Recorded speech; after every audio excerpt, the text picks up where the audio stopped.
आप सभी? उम्मीद करता हूँ बहुत अच्छे हैं और पढ़ाई को अच्छे से कंटिन्यू भी कर रहे हैं। मैं हूँ प्रशांत माहेश्वरी और fun with physics YouTube channel पर आप सभी का बहुत बहुत स्वागत है। आज हम बहुत बढ़िया टॉपिक पढ़ने वाले हैं, वो है विभव मापी। इस पर्टिकुलर पॉइंट के अंदर हम इसका उपयोग क्यों करते हैं, फिर इसकी अनुप्रयोग है क्या, ये कहाँ क्या उपयोग में लाया जा सकता है, इसके न्यूमेरिकल कहाँ यूज, मतलब इसके न्यूमेरिकल क्या क्या है और कौन कौन से एग्जाम में आए हुए हैं। इसी के साथ में हम विभव मापी का मानकीकरण भी पढ़ेंगे और विभव मापी का प्रयोग करते टाइम हमें कौन कौन सी सावधानियां रखनी चाहिए उसको भी थोड़ा बहुत डिस्कस करेंगे। ठीक है, चलिए तो सबसे पहले देखते हैं कि विभव मापी है क्या। व्हाट इज पोटेंशियोमीटर, है क्या चीज? तो आंसर है बच्चों, विभव मापी वास्तविकता में विभवांतर को नापने वाली एक प्रायोगिक और आदर्श उपकरण है। अब देखो, सोचो समझो, विभव मापी नाम से पता चल रहा है कि विभवांतर को नाप रही है, लेकिन विभवांतर को तो हम वोल्टमीटर से पहले ही नाप रहे थे, नहीं नाप रहे थे। तो जब वोल्टमीटर हमारे पास में पहले से पड़ा है तो फिर इस विभव मापी का उपयोग क्यों करें? रीजन है इसका। क्या रीजन है?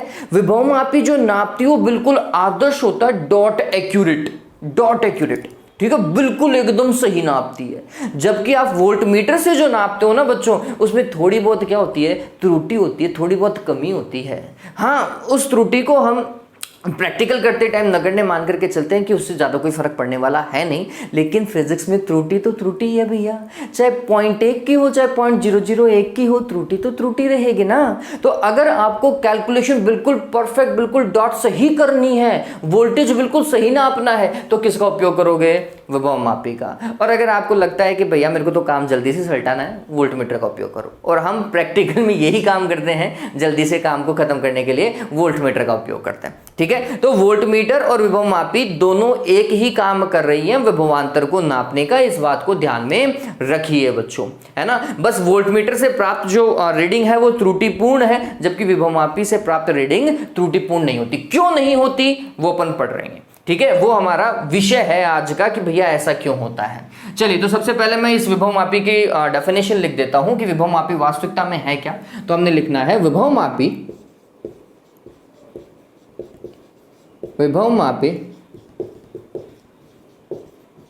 वास्तविकता में विभवांतर के मापन हेतु प्रयुक्त आदर्श उपकरण है। ये कैसा है? आदर्श, ऐसा ही होना चाहिए, आदर्श उपकरण है जिसकी सहायता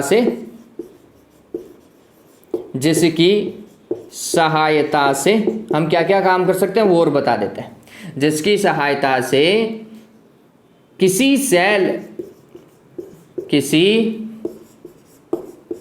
सेल का विद्युत वाहक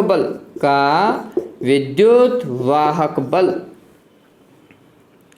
तथा परिपथ में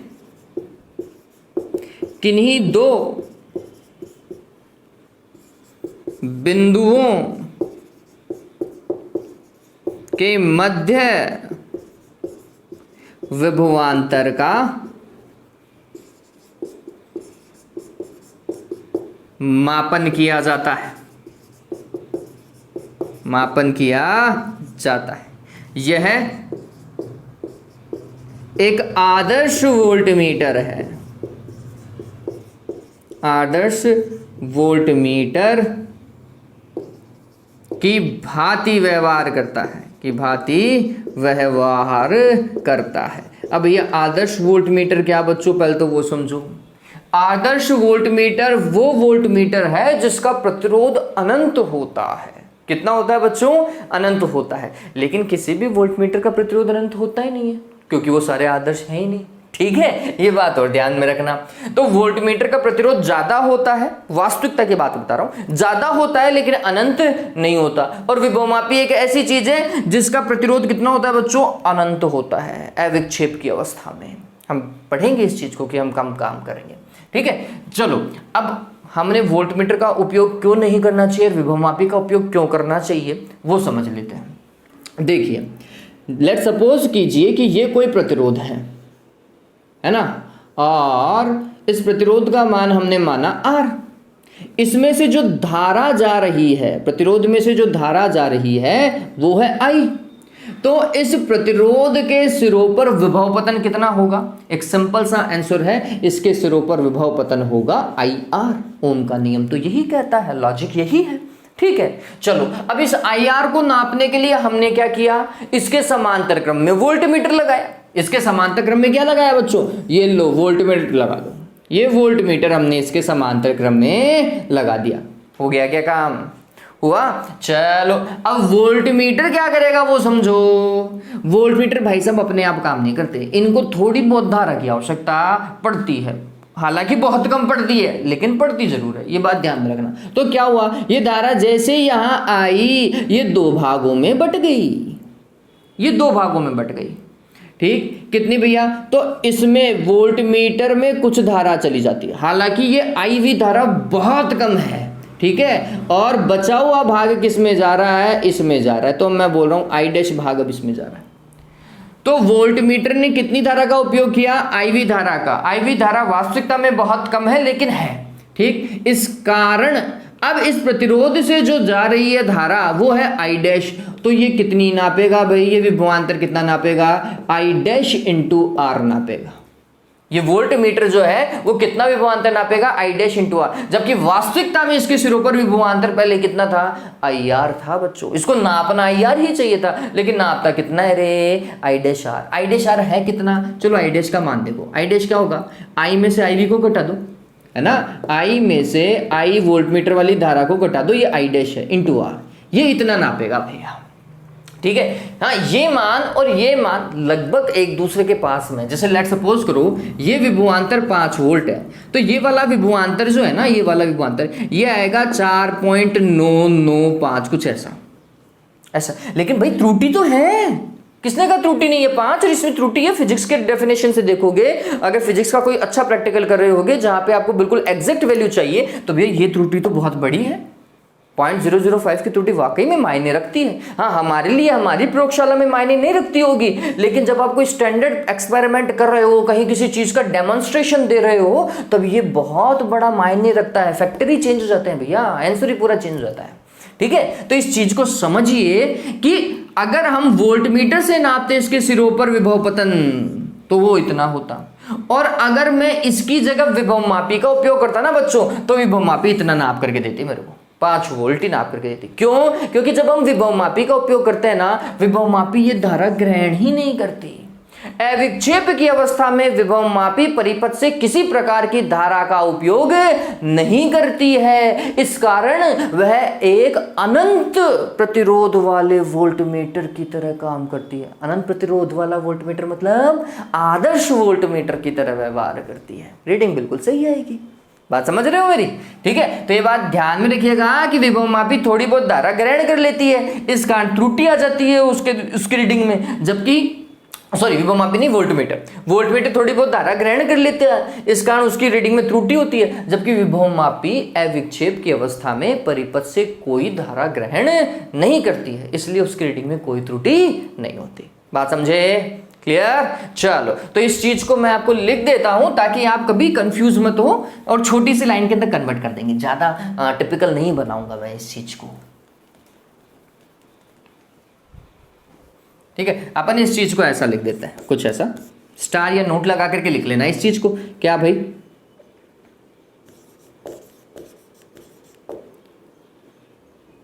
विभव मापी अविक्षेप की अवस्था में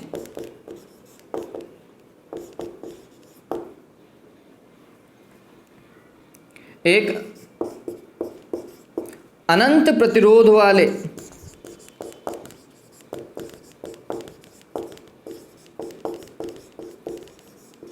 वोल्टमीटर की भांति कार्य करती तथा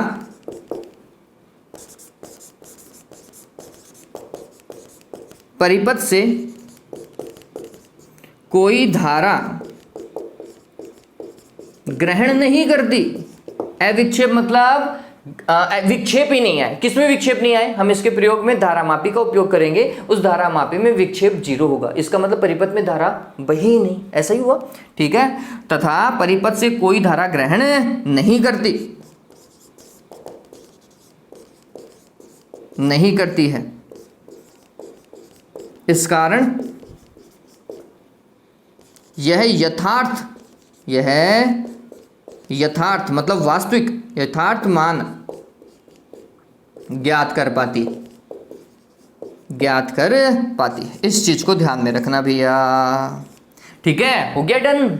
इतना ही था ये। इस चीज को जल्दी से स्क्रीनशॉट ले लीजिए। तो अपन ने 2 चीजें देख ली है, इसका उपयोग क्यों किया जाता है, ये क्या है, और वोल्टमीटर क्यों नहीं यूज में लेना चाहिए, विभवमापी ही क्यों यूज में लेना चाहिए, इसका रीजन भी हमने दे दिया।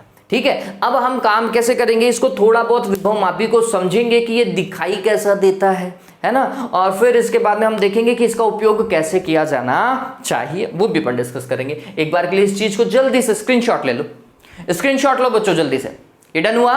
चलिए अब हम आगे काम करते हैं कि जब आप लैब में जाएंगे तो विभवमापी आपको कैसी दिखाई देगी, है ना। विभवमापी कैसी दिखाई देगी, लैब में जाओगे तो विभवमापी कैसी दिखाई देगी।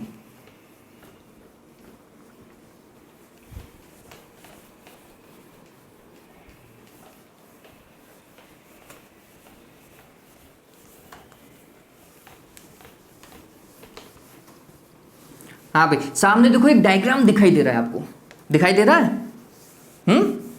ये जो डायग्राम आपको दिखाई दे रहा है ये एक विभवमापी है जिसे हम प्रैक्टिकल में यूज करेंगे। 12th में जब फिजिक्स लैब में जाओगे ना तो ऐसी विभवमापी आपको दिखाई देगी। अब इस विभवमापी में अगर आप देखोगे बच्चों तो आपको 10 तार दिखाई देंगे। ऊपर ऐसा एक तार है यूं, फिर ऐसा, फिर ऐसा, ऐसे टोटल कितने तार हैं? 10 तार हैं। जो हम लैब में यूज करते हैं ना उसमें कितने तार होते हैं? 10 तार होते हैं। सामान्यतः एक विभवमापी में कितने भी तार आप यूज कर सकते हो। ये कितना हो गया? 1 2 3 4 5 6 7 8 9 10, ये 10 तार हो गए यहां से लेकर यहां तक। अब इन तारों की क्या खास बात है? मीटर सेतु याद है क्या? मीटर सेतु में एक तार यूज होता था 1 मीटर वाला, इसमें 1 मीटर के 10 तार यूज होते हैं। ये 1 मीटर का तार है और ऐसे कितने तार है? 10 तार है। तो टोटल कितना 10 मीटर हो गया? सॉरी, तो टोटल कितना मीटर हो गया? 10 मीटर हो गया क्या? ठीक है, तो विभवमापी जो हम लैब में यूज करते हैं वो 10 मीटर लंबे तार की बनी हुई होती है। तार वही मैग्नीन और कॉन्स्टेंटन का ही, जो मीटर से तुम्हें यूज किया था ना वही तार है, मैग्नीन और कॉन्स्टेंटन का है, लेकिन 10 मीटर लंबा तार है। ठीक है, जिसे हम ऐसे कुछ लिखते हैं। ऐसे लंबा 10 मीटर बनाओगे तो भैया पूरी आपकी लैब जितनी लंबी है ना उतना लंबा तो विभवमापी का तार ही हो जाएगा। फिर गैल्वेनोमीटर को पीछे पीछे लेके घूमते रहना। ठीक है, तो काम नहीं बैठ पाएगा, इसलिए हमने उसे कम जगह में समेट दिया है। अब भैया क्या हो रहा है यहाँ पर? ये तार क्या हमेशा से 10 मीटर का होता है? आंसर है नहीं। आपको जितना अच्छा प्रैक्टिकल करना है आपकी रीडिंग, या फिर जितना कम से कम मान नापने की आप कोशिश करोगे, विभवमापी का तार की लंबाई उतनी ही बढ़ाते जाओगे। नॉर्मली जो तार की लंबाई यूज की जाती है वो 6 मीटर से लेकर 10 मीटर की यूज की जाती है। आप चाहो तो इससे बड़ा तार भी ले सकते हो, आप चाहो तो इससे कम तार भी ले सकते हो, लेकिन ये डिपेंड करता है कि आप क्या चीज नापने वाले हो, है ना। लेट्स सपोज करो आपको तो पॉइंटों में वोल्टेज चाहिए, बहुत कम वोल्टेज नापना है। अगर बहुत कम वोल्टेज नापना है तो आपको तार की लंबाई को बढ़ाना पड़ेगा, 10 मीटर की जगह 15 मीटर ले लो, है ना। बहुत कम वोल्टेज नापना है तो बहुत कम विभवांतर नापना है। आपको बोला कि नहीं भैया मेरा विभवांतर बहुत कम नहीं है, मैं तो 2-3 वोल्ट नाप रहा हूं, तो फिर आपका 6 मीटर से 10 मीटर के बीच में काम हो जाएगा। हमारे लैब में यही होता है, हम 1.5 वोल्ट नापते हैं, 1.3 वोल्ट नापते हैं, कुछ इतना ही विभवांतर नापते हैं, तो फिर हमारे लैब के अंदर 10 मीटर वाली विभवमापी बहुत बढ़िया काम करती है, बहुत बढ़िया काम करती है। ठीक है, अगर उससे कम नापना होता, 0.2, 0.3, 0.1 ऐसा काम करना होता तो फिर भैया इसका लंबाई बढ़ा देते हैं। ठीक है, लेकिन अगर आप 12th पर्पज से याद करना चाहते हैं तो इतना ही ध्यान में रखो कि विभवमापी वास्तविकता के अंदर मैग्नीन और कॉन्स्टेंटन के एक बहुत लंबे तार से बनी प्रायोगिक युक्ति है, जिसके तार की लंबाई सामान्यतः 6 मीटर से 10 मीटर के बीच होती है। पता चल गया ये। और इसके नीचे देखो आपको लकड़ी का फंटा दिखाई दे रहा होगा, पता चल गया लकड़ी का फंटा, तो समझ गए ना। चलो इस फंटे पे वो क्या है, तो आप देखोगे कि एक मीटर स्केल लगा हुआ है, जैसा मीटर सेतु में लगा हुआ था ना वैसा का वैसा मीटर स्केल नीचे की तरफ लगा हुआ आपको दिखाई देगा, मतलब इस तरफ नीचे की तरफ दिखाई देगा। कुछ भी बहुमापी में ऊपर की तरफ लगा हुआ होता है वो उससे कोई फर्क नहीं पड़ता, ठीक है। तो ऐसा मीटर स्केल लगा हुआ है जिसमें 1 से लेकर कहां तक लिखा हुआ है, सॉरी 0 से लेकर 1 मीटर मतलब 100 सेंटीमीटर तक का लिखा हुआ है बच्चों। और ऊपर और नीचे स्केल में रीडिंग ऊपर और नीचे दोनों तरफ चलती है, इस तरीके का स्केल यूज किया जाता है। कुछ विभवमापी आप ऐसे भी देखोगे जिसमें ऊपर भी स्केल है नीचे भी स्केल है, ठीक है, वो बहुत बढ़िया विभवमापी होती है, उससे रीडिंग नापने में ज़्यादा दिक्कत होती नहीं है। हाँ, जब आप प्रैक्टिकल करोगे आपको और चीज़ें पता चलेंगी। मैं अभी इसको थ्योरेटिकल कॉन्सेप्ट तक ही सीमित रख रहा हूँ। तो पता चला 10 तार हैं हमारे पास में इस समय, और हर एक तार 1 मीटर का है, तो टोटल लंबाई कितनी हो गई, 10 मीटर की हो गई। किसका बना हुआ है, मैग्नीन और कॉन्स्टेंटिन का बना हुआ है, दिमाग में रह जाएगा। चलिए अब जब हम यहाँ पे थ्योरेटिकल पढ़ेंगे इस चीज को, तो हम इसको ऐसा नहीं बनाएंगे बच्चों, ये थोड़ा सा अजीब सा दिखाई देता है। मैं इसे बहुत सिंपल बनाने की कोशिश करूंगा, इतना ही। तो आप समझ जाइएगा कि अगर ये तार सर ने बनाया है, ए और बी अगर सर बोल रहे हैं और बोल रहे हैं विभवमापी का तार है, तो समझ जाइएगा कि ये 10 तार सर ने इंक्लूड कर दिए ए और बी में, ठीक है। बात समझ गए आप, ए से लेकर बी तक 10 मीटर का वायर खुद ही मान लेना आप, डन हो गया। चलिए हम जब काम करेंगे तो हम बोलेंगे कि ये जो विभवमापी है इसके तार की लंबाई कैपिटल एल होती है। विभवमापी के तार की लंबाई कितनी बच्चों, कैपिटल एल होगी।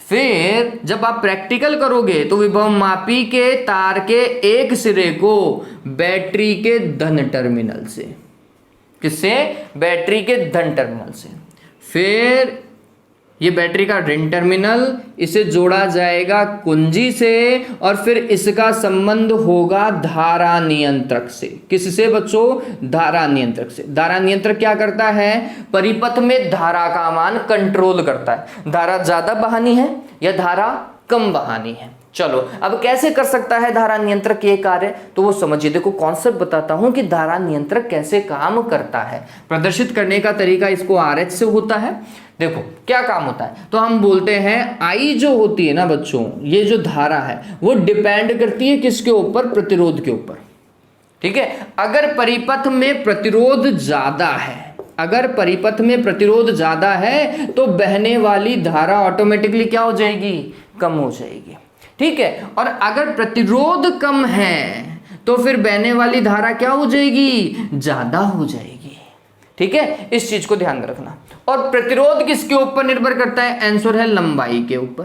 तार की लंबाई बढ़ाओ प्रतिरोध बढ़ गया, तार की लंबाई घटाओ प्रतिरोध घट गया, ठीक है ये बात। चलिए तो हम क्या कर रहे हैं, इस धारा नियंत्रक को जब आप लैब में देखोगे, चलो यहाँ पे देखो धारा नियंत्रक दिखाई दे रहा होगा आपको, ऐसे वायर लपेटे हुए हैं, बहुत सारे वायर लपेटे हुए हैं, एक ऊपर एक स्लाइडर चल रहा है, ऊपर एक स्लाइडर चल रहा है, और उस स्लाइडर को जैसे जैसे हम आगे की ओर खिसकाते जाते हैं ना, तार की लंबाई बढ़ती जाती है। तार की लंबाई बढ़ती जाती है तो प्रतिरोध भी क्या होता जाता है, बढ़ता जाता है। ध्यान में रखना, तार की लंबाई बढ़ाओगे तो प्रतिरोध बढ़ेगा, प्रतिरोध बढ़ेगा तो फिर परिपथ में बहने वाली धारा कम होती जाएगी, है ना, परिपथ में बहने वाली धारा कम होती जाएगी, ये बात ध्यान में रखना। तो जैसे जैसे मैं स्लाइडर को खींचता जाता हूं ना, वैसे वैसे उसका प्रतिरोध बढ़ता जाता है, प्रतिरोध बढ़ता जाता है तो फिर धारा कम होती जाती है, ठीक है। इस तरीके से हम परिपथ में धारा को कंट्रोल कर सकते हैं कि हमें ज्यादा बहानी है या फिर कम बहानी है। बात समझ में आ गई। ये वाला जो ऊपर वाला सर्किट है ना, ये पूरे जितने भी अनुप्रयोग आप पढ़ोगे, जो 2 अनुप्रयोग ही है अभी तो हमारे कोर्स में, उन दोनों अनुप्रयोगों के अंदर ये ऐसा का ऐसा ही रहेगा। इसे प्राथमिक परिपथ बोलते हैं, प्राइमरी सर्किट। क्या बोलेंगे इसे, प्राथमिक परिपथ देवताओं, ठीक है। प्राइमरी सर्किट हमेशा ऐसा का ऐसा रहेगा। सेकेंडरी सर्किट भी होता है, इसके नीचे भी एक सर्किट काम करेगा। वो सर्किट डिपेंड करता है कि भैया आपको नापना क्या है ना। लेट सपोज करो मेरे को नापना है किसी सेल का विद्युत वाहक बल। क्या नापना है, किसी सेल का विद्युत वाहक बल नापना है। तो हमने ये नीचे वो सेल लगाया, ये लो सेल लगा दिया बच्चों मैंने, ठीक। सेल का पॉजिटिव टर्मिनल ध्यान में रखना ए सिरे से जुड़े, क्यों, क्योंकि ए सिरा प्राथमिक परिपथ के प्लस वाली बैटरी से जुड़ा हुआ है ना, बैटरी के प्लस टर्मिनल से जुड़ा हुआ है। तो सभी का प्लस एक ही पॉइंट पे जुड़ा हुआ होना चाहिए। आप ज्यादा होशियार बन लो कि मैं तो माइनस यहाँ लगाऊंगा और प्लस यहाँ लगाऊंगा, जिंदगी में कभी रीडिंग आएगी नहीं, ध्यान में रख लेना, ठीक है। चलो, तो ये क्या हो रहा है वो समझो। पहले तो प्राथमिक परिपथ में धारा भी तो प्रदर्शित करें, कुछ ना कुछ तो धारा बह रही होगी, प्रारंभ में तो बह रही होगी भैया। चलो, इसका IP EP लिख देते हैं बैटरी की वैल्यू, और इसके लिए E लिख देते हैं जो हमें नापनी।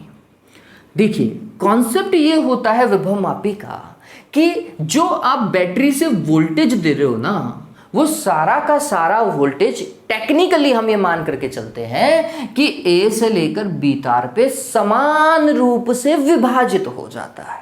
वापस से सुनो, ये जो तार है ना विभव मापी का, ये भी इस तार पर ये जो बैटरी जितना वोल्टेज दे रही है वो समान रूप से विभाजित हो जाएगा। इसका रीजन है, एक तो तार की लंबाई फिक्स है, ठीक है, दूसरा ये जो तार की मोटाई है ना बच्चों, ये मोटाई भी एक समान है। इस पेन की तरह नहीं है कि यहाँ पे मोटा है फिर आगे होते होते पतला हो गया, ऐसा नहीं है भैया। एक तरफ जितनी मोटाई है, अनुप्रस्थ काट क्षेत्रफल जितना है, उतना टिल द एंड एक जैसा ही है।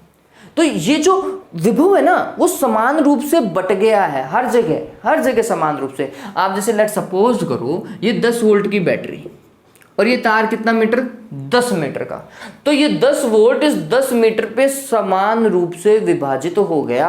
कहने का मतलब ये है, मैं बोलता हूं 10 मीटर लंबाई पर टोटल विभव कितना आ रहा है, कितना विभवांतर आ रहा है, 10 वोल्ट आ रहा है। तो 1 मीटर लंबाई पर विभव मापी की 1 मीटर लंबाई पर कितना वोल्टेज होगा रे, भाग लगा दो, 1 वोल्ट पर मीटर। ठीक है, मतलब 1 मीटर वाला तार होगा ना, यहां से लेकर यहां तक 1 मीटर मान लो, तो इस 1 मीटर पे अगर आप वोल्टेज नापोगे तो कितना आएगा, 1 वोल्ट आएगा। अगर आप 2 मीटर तार ले लेते हो विभव मापी का, कितना मीटर, 2 मीटर तार ले लिया तो कितना वोल्टेज नापेगा, वो 2 वोल्ट नापेगा। 3 मीटर का तार लोगे विभव मापी का तो फिर वो 3 वोल्ट नापेगा। ऐसा समान रूप से विभाजित हो जाएगा। ठीक है, इस बात को ध्यान में रखना। ये कॉन्सेप्ट है कि ये जो विद्युत वाहक बल है वो तार AB पे समान रूप से क्या हो जाता है, विभाजित हो जाता है। तो हम बोलते हैं EP समानुपाती L। ठीक है, और कैपिटल L लिख देता हूं। ठीक, अगर ऐसा है तो हम लिखेंगे EP बराबर XL। तो X की वैल्यू क्या हुई बच्चों, EP डिवाइडेड बाय L, ऐसा लिख सकता हूं। ठीक है, इस तरीके से हम काम कर सकते हैं बच्चों। ये जो X है ना, इस X को बोला जाता है विभव प्रवणता। क्या बोलते हैं, विभव प्रवणता।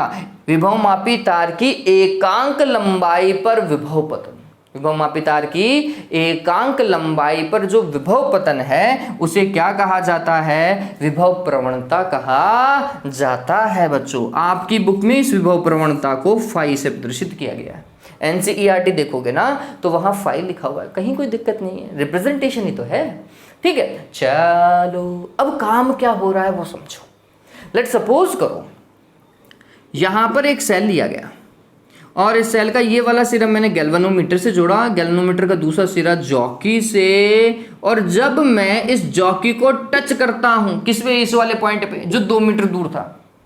ठीक है, तो मैं जॉकी को वैसे कहीं पे भी टच कर सकता हूं, तरीका वही है, जॉकी को पहले A के पास में टच करो, विक्षेप देखो गैल्वेनोमीटर में आपको विक्षेप दिखाई देगा। लेट्स सपोज करो इस तरफ विक्षेप है, कांटा इस तरफ झुका हुआ है। ठीक है, फिर जॉकी को उठाया यहां से और B के पास में रखा, कांटा उस तरफ झुक गया, तो इसका मतलब सब कुछ सही है, काम बिल्कुल परफेक्ट है। ठीक है, उस स्थिति में आप क्या करो, जॉकी को बहुत सारी जगह पे से टच करते जाओ, टच किया टच किया टच किया टच किया टच किया। एक पॉइंट ऐसा आएगा जैसे ही आपने जॉकी को मतलब विसर्पी कुंजी को यहां टच किया, ये गैल्वेनोमीटर में रीडिंग 0। हर एक जगह नहीं आएगी, उसी एक पॉइंट पे आएगी गैल्वेनोमीटर में रीडिंग 0। ठीक है, गैल्वेनोमीटर में रीडिंग 0, इसका मतलब धारा भाई क्या नहीं भाई, कौन सी स्थिति, अविक्षेप की स्थिति। अविक्षेप की स्थिति पे तो काम करवाएंगे भाई। ठीक है, तो हम बोलेंगे अब अविक्षेप की स्थिति पे आ गए, अब जल्दी से रीडिंग नाप लो। तो हमने बोला ये यहां से लेकर यहां तक के जो तार की लंबाई है ना, ये तो 2 मीटर है। कितनी लंबाई है, 2 मीटर। 1 मीटर तार का वोल्टेज कितना, 1 वोल्ट, तो 2 मीटर तार का वोल्टेज कितना, 2 वोल्ट। तो इसका मतलब ये जो सेल आप लगा के बैठे हो ना यहाँ पर, इस सेल का विद्युत वाहक बल कितना है, 2 वोल्ट है। इतना सिंपल हो जाता है बच्चों। हम बोलते हैं E बराबर क्या लिखोगे आप, X × L। X का मान कितना निकाला आपने, 1 वोल्ट निकाला था। ठीक है, ये कितनी लंबाई पर संतुलित हुआ, कितनी लंबाई पे इसने अविक्षेप दिया, आंसर 2 मीटर पे दिया था। ये लो भाई, इस सेल का विद्युत वाहक बल आ गया 2 वोल्ट। ये सेल 2 वोल्ट का ही था, ठीक है। हाँ, ये और ध्यान में रखना पड़ता है हमें कि भैया ये सेल का विद्युत वाहक बल जो है इस मेन सेल के विद्युत वाहक बल से कम होना चाहिए, ज्यादा नहीं होना चाहिए। ये अगर 10 वोल्ट का है ना, तो ये कितने वोल्टेज का हो सकता है, ज्यादा से ज्यादा 9.9, ठीक है, इतने वोल्टेज का। इसको 10 वोल्ट का या उससे ज्यादा का मत ले लेना, पता चले तुम होशियार बन जाओ, कुछ नहीं होगा, फिर रीडिंग एक जगह ही आएगी, रीडिंग आएगी नहीं, विक्षेप एक ही जगह आता रहेगा, ठीक है। तो हमें यह भी ध्यान रखना है कि प्राथमिक परिपथ में जो बैटरी लगा रखा है उसका विद्युत वाहक बल द्वितीयक परिपथ की बैटरी से हमेशा ज्यादा होना चाहिए, इस बैटरी का विद्युत वाहक बल हमेशा कम होना चाहिए, ठीक है। बात समझ में आई क्या देवताओं? कॉन्सेप्ट सिर्फ यही है, E बराबर एक्सएल का कॉन्सेप्ट याद रख लीजिए, विभवमापी में हर जगह यही काम करेगा। एक्स क्या है? एकांक लंबाई पर विभव पतन है। इसको निकालने के कई तरीके हैं, इसको निकालने के कई तरीके हैं। देखो ये ए से लेकर बी तक का ही तो विभवांतर है, तो मैं VAB लिखूं तो VAB वास्तविकता में और क्या देखा जाता रे? ये देखा जाता देवताओं, यहां से कोई ना कोई तो धारा जारी होती आई, ठीक है, पहले तो जा ही रही होती, और इस तार का कुछ ना कुछ तो प्रतिरोध है, वो है कितना? R। तो वास्तविकता में VAB कितना है? IR है, ठीक है। और VAB आपने कितना निकाला था? आपने निकाला था XL। XL बराबर क्या? IR। तो ये बात ध्यान रखना, X इज इक्वल टू क्या होगा? IR बटा L। ये फॉर्मूला सर्वाधिक उपयोग में लिया जाता है, आप न्यूमेरिकल आगे करेंगे ना तब आपको पता चलेगा। R विभवमापी तार का प्रतिरोध, L विभवमापी तार की लंबाई जो प्रैक्टिकल में यूज की गई, I प्राथमिक परिपथ में पहले धारा कितनी बह रही थी, ठीक है, इस चीज को ध्यान में रखेंगे। डन हुआ? बहुत सारा हौच-पौच हो गया ना। चलो अब इसको बिल्कुल लाइन वाइज उतारेंगे कि आपको सही सही समझ में आ जाए, ठीक है। चलो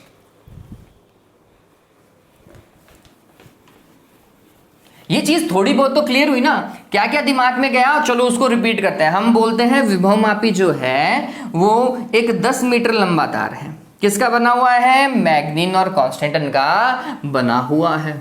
फिर विभवमापी का एक प्राथमिक परिपथ है, उस प्राथमिक परिपथ के अंदर जो जो चीजें लगी हुई हैं वो क्या है? धारा नियंत्रक है, बैटरी है और कुंजी है। हम प्राथमिक परिपथ से क्या निकालेंगे? सबसे पहले हम बोल सकते हैं कि हमें विभव प्रवणता निकालनी है। विभव प्रवणता क्या प्राथमिक परिपथ से ही देखी जाती है? आंसर है नहीं, इसे द्वितीयक परिपथ से भी देखा जाने की कोशिश करेंगे भाई, ठीक है, वो भी हम देखेंगे, उससे भी हम देखेंगे बच्चों, ये बात ध्यान में रखना। चलो फिर द्वितीय परिपथ में जो भी सेल लगा हुआ होगा उसका विद्युत वाहक बल हम ज्ञात कर सकते हैं, किसकी सहायता से?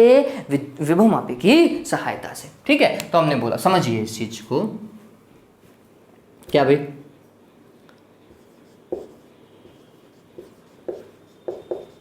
विभवमापी प्रायोगिक रूप से एक 6 मीटर से 10 मीटर लंबा मैग्नीन अथवा किसका बना हुआ होना चाहिए? कांस्टेंटन का तार होती है,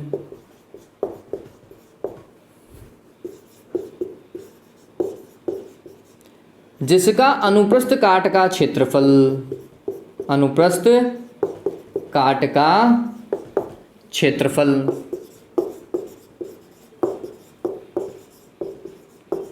प्रत्येक जगह समान होता है, प्रत्येक जगह समान होता है, ठीक है। इतना पता चला। और क्या पता चला? विभवमापी तार पर विभव पतन प्रत्येक जगह समान रूप से वितरित होता है, समान रूप से वितरित होता है, ठीक है। ये चीज हमें पता है, यही तो पता चली।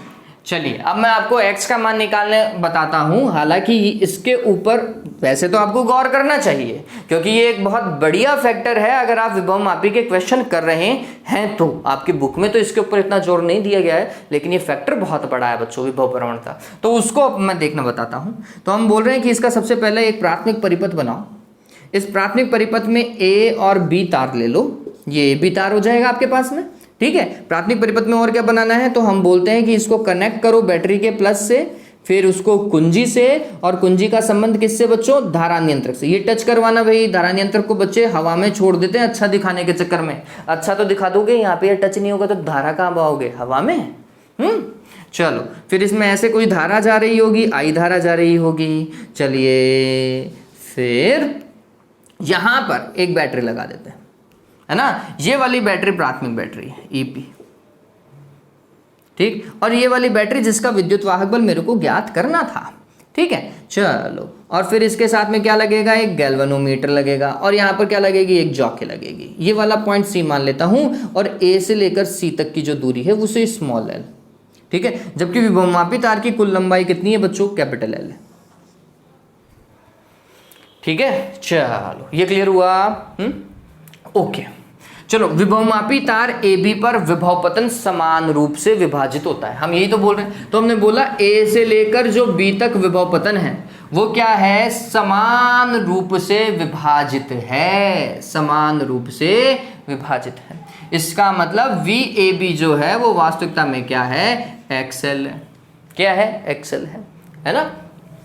जितनी तार की लंबाई है 10 मीटर है ना, 10 मीटर है, और x क्या है, एकांक लंबाई का विभव पतन है, जिसे हम क्या बोलते हैं, विभव प्रवणता बोलते हैं। ये दिमाग में रखना। आप x को ऐसा भी लिख सकते हो, x इज इक्वल टू और क्या है, V A B divided by L. चलिए ये तो एक अलग बात हो गई, इसे हम क्या बोलेंगे, विभव प्रवणता बोलेंगे। ये लिख देता हूं मैं, विभव प्रवणता। और विभव प्रवणता वास्तविकता में क्या है, विभवमापी तार की एकांक लंबाई पर विभव पतन, यही तो है ना बच्चों। अरे देवताओं यही तो है। चलिए मात्रक क्या होगा, अगर यहां से मात्रक निकालोगे तो इसका मात्रक और क्या आना चाहिए, इसका मात्रक बताओ, जल्दी से देख करके बताओ रे। ऊपर वोल्टेज है, नीचे लंबाई है, क्या होगा, वोल्ट पर मीटर। क्या होगा रे, वोल्ट पर मीटर होगा इसका मात्रक। चलो ये तो हो गया। अब इसको और हम क्या लिख सकते हैं, तो हमने बोला यदि प्राथमिक परिपथ में आई धारा प्रवाहित हो तथा विभवमापी का प्रतिरोध, किसका बच्चों, विभवमापी का प्रतिरोध कितना हो, कैपिटल आर हो, तो VAB का और क्या मान आएगा, VAB का मान आएगा I इंटू आर। इसे कहा समीकरण नंबर 1, इसे कहा समीकरण नंबर 2, दोनों को बराबर रख दो, दोनों को बराबर रख दो रे। तो ये क्या होगा, समीकरण 1 व 2 से XL is equals to IR, तो X बराबर हो जाएगा IR बटा L। इसे एकांक लंबाई का प्रतिरोध भी कहते हैं। RM से आप देखोगे बुक्स में डिफाइन किया जाता है एकांक लंबाई का प्रतिरोध R बटा L। चलिए एक फॉर्मेट ये जो सबसे ज्यादा इंपॉर्टेंट है X का, इसमें हमें ये पता चलता है कि X धारा पे भी निर्भर कर रहा है कि प्राथमिक परिपथ में पहले कितनी धारा बह रही थी, और L के ऊपर भी निर्भर कर रहा है कि विभवमापी तार की लंबाई कितनी है, ठीक है। हाँ, ये जो प्राथमिक परिपथ में जो धारा है बच्चों, वो बहुत सारे कारणों पर डिपेंड कर सकती है। चलिए धारा का फॉर्मूला बनाता हूं। धारा बराबर क्या होता है, हम बोलते हैं कि इस प्राथमिक परिपथ में जितनी वोल्टता है, तुल्य वोल्टता, वो देखो प्राथमिक परिपथ से देखो आप, ये एक तरीका है तुल्य वोल्टता, तो हमने बोला ये भी बटे कुल प्रतिरोध। अब कुल प्रतिरोध देवताओं कई कारकों पे निर्भर कर सकता है। पहला क्या भैया, ये देखो, ये यहां पर तार है, तार का प्रतिरोध होगा कैपिटल आर। धारा नियंत्रक है, धारा नियंत्रक का भी तो कुछ ना कुछ प्रतिरोध होगा ही होगा, ठीक है। तो धारा नियंत्रक का प्रतिरोध RH। अरे एक ये सेल है, सेल का भी तो आंतरिक प्रतिरोध हो सकता है नहीं हो सकता उसके ऊपर, और वो सारे के सारे कौन से क्रम में, श्रेणी क्रम में। तो परिपथ का अगर आप कुल प्रतिरोध देखते तो आप बोलते विभवमापी का प्रतिरोध प्लस धारा नियंत्रक का प्रतिरोध प्लस आंतरिक प्रतिरोध, वो भी किसका, सेल का बच्चों। ठीक है, तो ये आई धारा ऐसे कारकों पे डिपेंड करती है। और मैंने आपको यही तो बोला था कि प्रतिरोध को बढ़ाओगे, चाहे इसको बढ़ाओ चाहे इसको बढ़ाओ चाहे इसको बढ़ाओ, ठीक है, इसको तो बढ़ा नहीं सकते, ये फिक्स है। आंतरिक प्रतिरोध भी फिक्स है, तो बढ़ा किसको सकते हो, RH को। और मैंने आपको बोला था कि प्रतिरोध बढ़ाने पर बहने वाली धारा कम होती है, याद आ रहा है क्या, याद आ रहा है क्या। तो ये यहां से मैं बोल रहा हूं कि भैया इस प्रतिरोध को बढ़ाओ, धारा कम हो जाएगी। ठीक है, बात समझ में आई। चलिए, तो आप बुक्स में इस x का फॉर्मूला ये भी देखने वाले हो क्या भाई, EP divided by R plus RH plus small r, आई की जगह रख दिया, और ये R/L। बताओ भी कहीं कोई दिक्कत है क्या, नहीं है, होनी भी नहीं चाहिए। ठीक है, तो एक फॉर्मूला आप ये भी देखते हैं, और फॉर्मूला बताऊं क्या, चलो एक और फॉर्मूला देखो। अरे ये फिजिक्स जो है ना, वो ऐसी चीज है जिसमें फॉर्मूला बनाने बैठते तो निकलते ही जाता है फिर, लेकिन कॉन्सेप्ट इसी से ही बैठ रहा है, कॉन्सेप्ट यही है। ठीक है, तो आई R डिवाइडेड बाय L पढ़ा है आपने, R प्रतिरोध है, प्रतिरोध के लिए एक फॉर्मूला आप सभी को जन्मजात पता है, क्या भाई, ρL डिवाइडेड बाय A। अरे पता है नहीं पता है रे, पता है ना। ठीक है, चलो डिवाइडेड बाय, ये L और था नीचे, L से L क्या हो जाएगा, कैंसिल। तो इसका मतलब x बराबर हो गया I rho divided by A। चलिए, इस चीज को भी दिमाग में रखो, ये भी एक इंपॉर्टेंट फैक्टर है। मेन बात बच्चों बस इतनी ही है कि प्रतिरोधकता को आप चेंज नहीं कर सकते। मैग्नीन या कॉन्स्टेंटन का बना हुआ होगा, उसकी प्रतिरोधकता फिक्स है अगर टेम्परेचर को चेंज नहीं कर रहे हो। ए अनुप्रस्थ काट क्षेत्रफल, हम पहले ही बोल चुके हैं कि इसका अनुप्रस्थ काट क्षेत्रफल हर जगह समान है, इसका मतलब ये भी कांस्टेंट है, ये भी कांस्टेंट है। तो x का मान डिपेंड करता है धारा के ऊपर, है ना। x क्या है, एकांक लंबाई का विभव पतन है। ठीक है, तो हम बोलते हैं कि ये किसके ऊपर डिपेंड कर गया, धारा के ऊपर डिपेंड ही कर गया भैया, इस चीज को ध्यान रखना। और किसके ऊपर यहाँ पे डिपेंड कर रहा है, लंबाई के ऊपर भी डिपेंड कर रहा है। ठीक है, इस चीज को अपन को दिमाग में रखना पड़ेगा। चलो इस चीज को उतारो, अब मैं आपको बताने वाला हूं क्या, अनुप्रयोग। ठीक है, और अनुप्रयोग के लिए स्टैंडर्डाइजेशन को देखना पड़ेगा। चलो एक बार के लिए उतारो, फिर देखते हैं काम, जल्दी से काम कीजिए बच्चों। और उम्मीद करता हूं ये चीज बिल्कुल सटीक समझ में आई होगी आपको, कहीं कोई दिक्कत नहीं होने वाली। डन हुआ, उतारना क्या था, स्क्रीनशॉट लेना था, ले लिया होगा, लिया। काम करते हैं, अब हटा दो इसे। चलो, अब है विभव मापी का मानकीकरण। टॉपिक डाल लो अपनी कॉपी में जल्दी से, विभव मापी का मानकीकरण। मानकीकरण क्या है वो समझिए। विभव मापी जो है ना, इसका प्रैक्टिकल करते टाइम हमें बहुत बार बच्चों इसकी विभव प्रवणता का सही मापन करना होता है। विभव प्रवणता का क्या करना होता है, सही मापन करना होता है। और ये विभव प्रवणता अगर मैं इस वाले परिपथ से नापता ना, तो फिर दिक्कत थी। क्यों, क्योंकि इस वाले परिपथ में प्रतिरोध इसका भी है, प्रतिरोध इसका भी है, और प्रतिरोध इसका भी है, इस सेल का विद्युत वाहक बल भी है। तो ये तो बहुत सारी चीजों के ऊपर डिपेंड करने वाला था भैया, दिक्कत हो जाती, बहुत दिक्कत होती। x के मान को निकालने के लिए बहुत सारी दिक्कत आने वाली थी। ठीक है, तो हमने बोला भैया ऐसे तो नहीं कर सकते। आप प्राथमिक परिपथ की धारा के लिए बोल सकते हो, धारा का मापन अमीटर लगा देते साइड में, पता चल जाता। लेकिन और सारे, इस धारा नियंत्रक का प्रतिरोध कैसे देखते रहे हैं, दिक्कत आती बहुत। तो ओहो, मिटाना नीचे था, चलो ठीक है। तो फिर क्या किया गया, फिर बोला कि इसका काम भी सेकेंडरी से करवाओ। सेकेंडरी परिपथ के अंदर एक ऐसा सेल लगाओ जिसकी वोल्टेज आपको पहले से ही पता हो, जिसका विद्युत वाहक बल आपको पहले से ही पता हो, है ना। और ऐसे सेल हैं जिनका विद्युत वाहक बल हमें पता है। एक सेल तो कौन सा, नया शुष्क सेल ले आओ। शुष्क सेल तो पता है तुम्हें, अरे घर में वो पेंसिल सेल नहीं यूज करते, उसका वोल्टेज विभवांतर कितना है, दोनों पॉइंट्स के बीच का 1.5 वोल्ट है, पता है ना। ऐसे ही लैब में आप किसका यूज करते हो, लैक्लांसी सेल का यूज करते हो। ठीक है, लैक्लांसी सेल का विद्युत वाहक बल 1.41 सभी को पता रहता है। ठीक है, तो अगर 1.4 में वोल्टेज पता है, सेल का पता है, विभव मापी तार की लंबाई मेरे को पता है नहीं पता, बताओ भाई x निकलेगा नहीं निकलेगा, निकलना ही चाहिए। और कोई ऑप्शन ही नहीं है उसके पास में। ठीक है, चलो कैसे काम करेंगे देखो आपको बताता हूं। टॉपिक क्या है? विभव मापी का मानकीकरण। क्या भैया? सबसे पहले प्राथमिक परिपथ, बैटरी, कुंजी, धारा नियंत्रक, इसको तो चेंज करना ही नहीं है भाई, इसको चेंज करना ही नहीं है। प्राथमिक परिपथ तो ऐसा का ऐसा आंख बंद करके भी बनाओगे आप इस चीज को, तो है ना, इसको चेंज करना ही नहीं है अपन को। इसका विद्युत वाहक बल EP लिख दिया, ये कुंजी K है, ये धारा नियंत्रक RH है। धारा की दिशा अपन ने बता दी। ये तार की लंबाई कैपिटल L है, हालांकि इसका उपयोग नहीं होने वाला, लेकिन तो भी हमें पता होना चाहिए।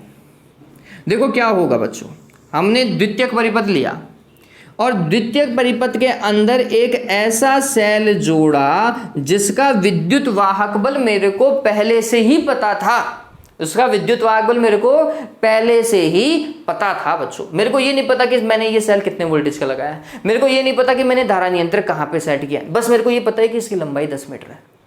मेरे को क्या पता है कि मूल लंबाई कितनी है, 10 मीटर, मेरे को इतना पता है। मेरे को और कोई आइडिया नहीं है प्रैक्टिकल करते टाइम कि इसमें धारा कितनी बह रही है, धारा नियंत्रक का प्रतिरोध कितना है, इसका आंतरिक प्रतिरोध कितना है, इस सेल का विद्युत वाहक बल कितना है, इतना नहीं पता है मेरे को। ये सारी चीजें नहीं पता है, फिर भी मैं प्रैक्टिकल कर सकता हूं विभव मापी से। कैसे भाई? वो देखो, तो आपको एक ऐसा सेल यूज करना पड़ेगा जिसका विद्युत वाहक बल आपको पहले से ही पता हो वो।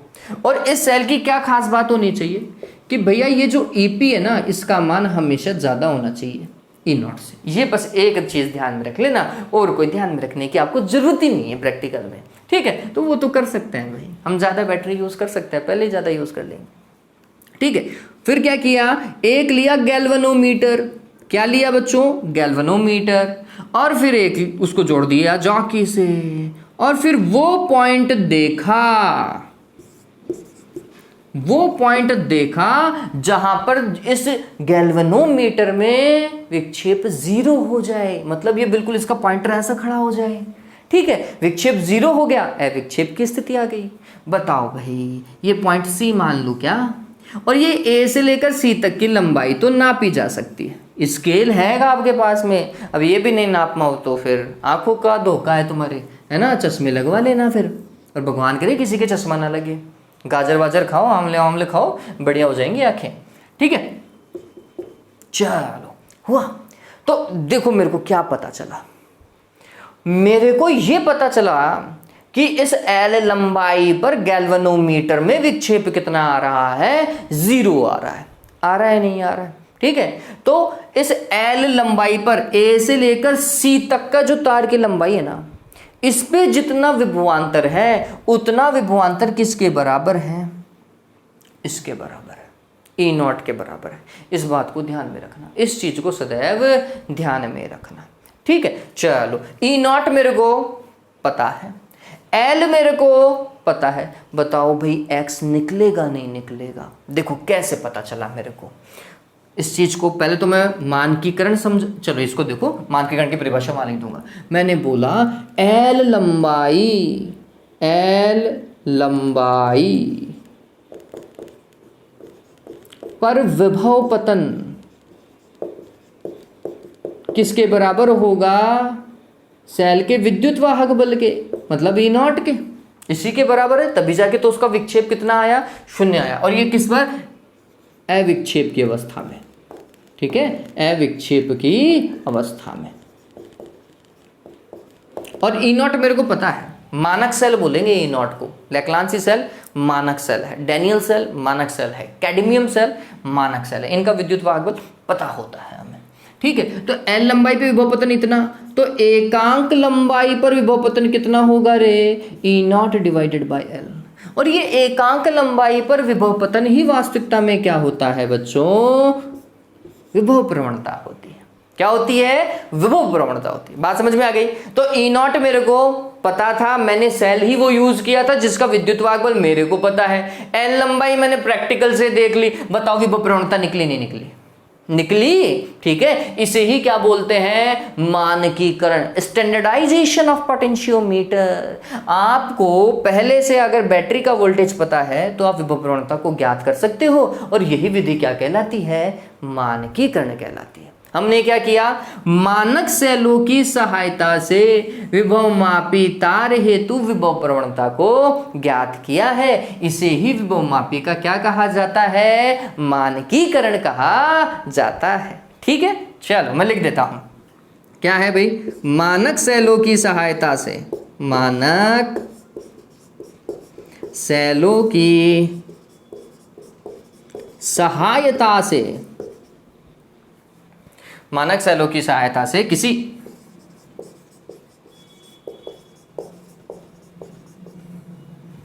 विभवमापी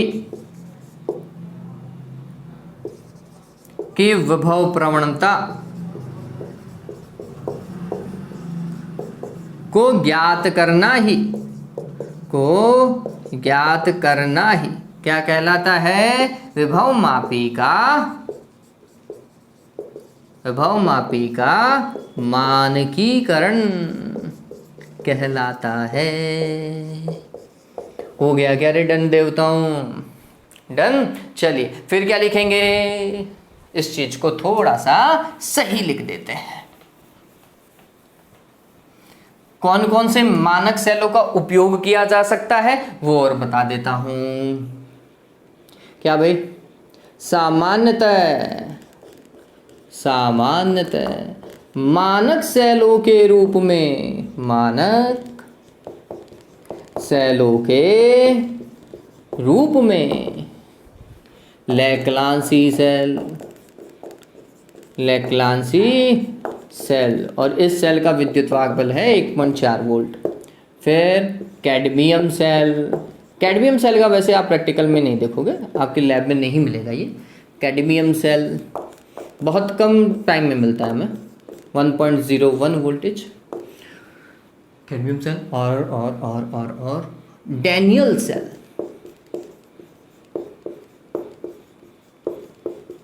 डैनियल सेल 1.08 वोल्ट, ये फिक्स है। स्टैंडर्ड टेम्परेचर पे इनका वोल्टेज इतना ही आता है, अगर आपने सब कुछ सही काम किया है तो।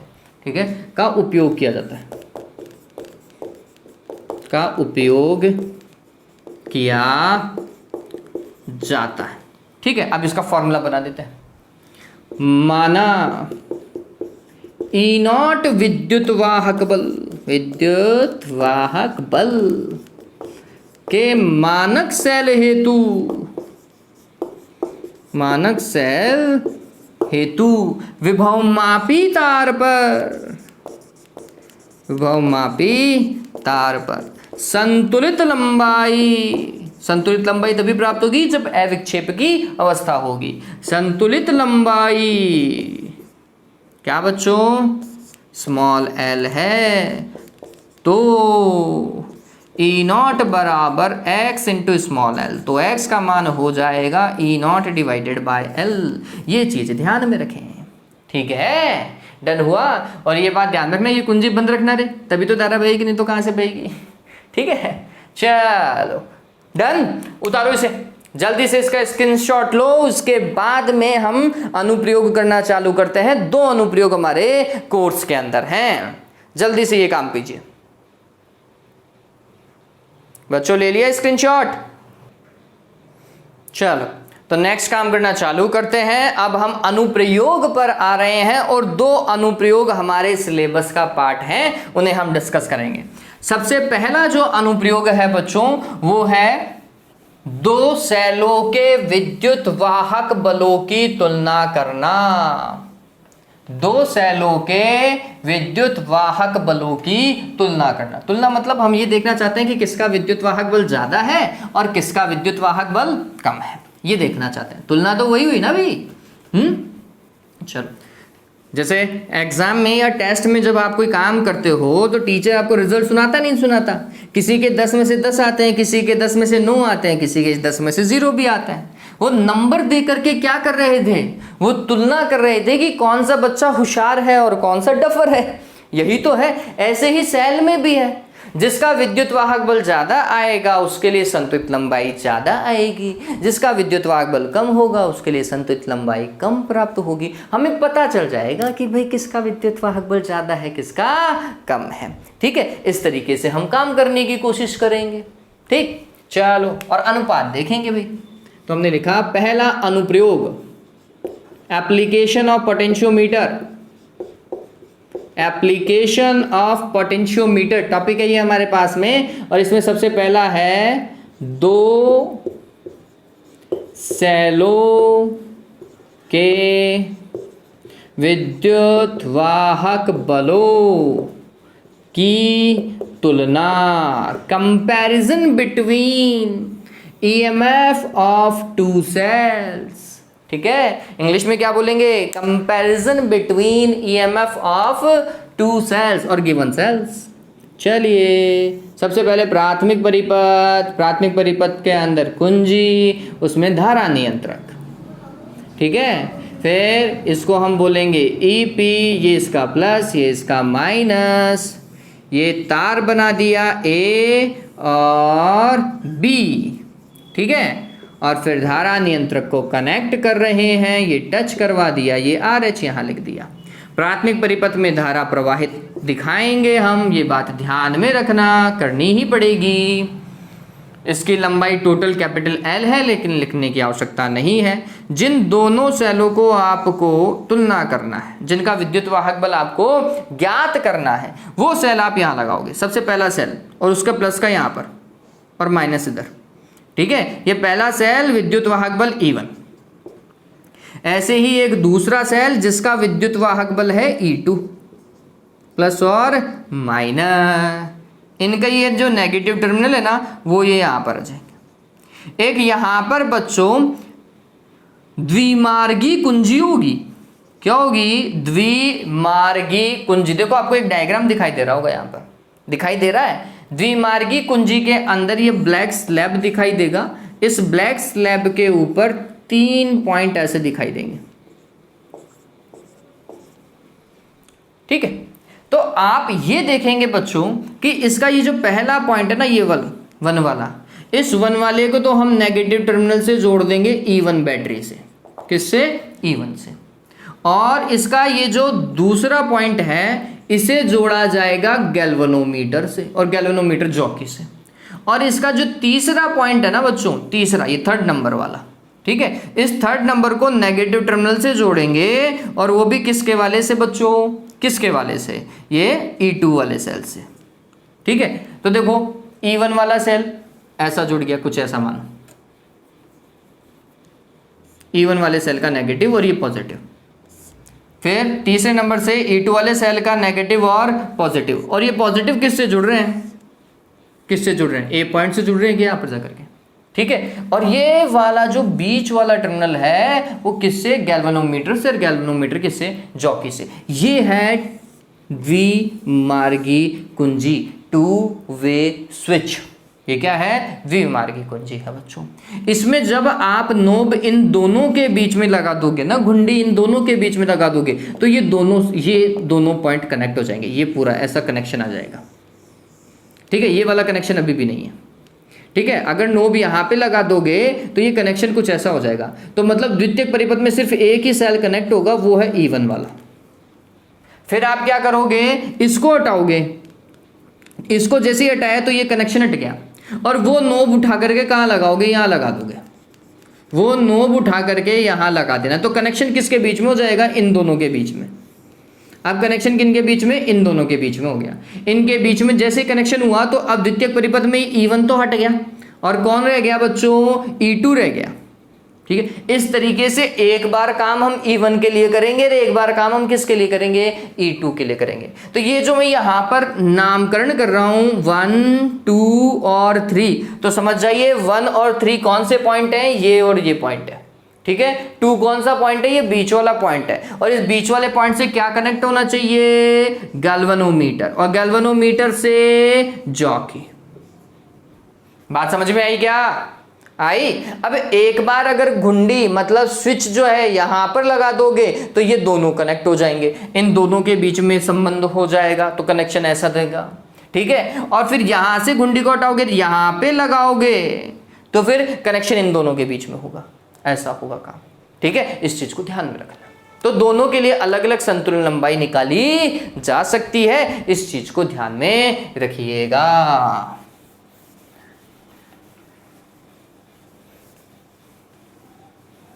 ठीक है, काम चला, डन हुआ ये। और यहां पर आप लिख दीजिए इसको ऐसा करके, यूं कर दीजिएगा, और क्या लिख देंगे, द्विमार्गी क्या है, कुंजी। चलिए, ओके, क्या करेंगे बच्चों, सबसे पहले तो हम इस परिपथ को जल्दी से बता देंगे, जो आपको लिखना है वो मैं बता देता हूं संरचना में। विभवमापी के प्राथमिक परिपथ में विभवमापी तार AB को प्राथमिक सेल EP कुंजी के द्वारा नियंत्रक RH से श्रेणी क्रम में जोड़ दिया जाता है, तथा जिन दो सेलों के विद्युत वाहक बलों की तुलना करनी होती है, जिन दो सेलों के विद्युत वाहक बलों की तुलना करनी होती है, उन्हें द्वितीयक परिपथ में चित्रानुसार, ज्यादा रामायण नहीं लिखनी है, उन्हें द्वितीयक परिपथ में चित्रानुसार जोड़ दिया जाता है। द्वितीयक परिपथ में द्विमार्गी कुंजी, गैल्वेनोमीटर एवं विसर्पी कुंजी का भी उपयोग किया जाता है। बात समझ में आ गई? अगर आपका चित्र सही है तो आपकी थ्योरी ऑटोमेटिकली सही हो गई, रचना खत्म। चलो काम करते हैं कार्य विधि पर, जो इंपॉर्टेंट है बच्चों, काम कैसे करना है।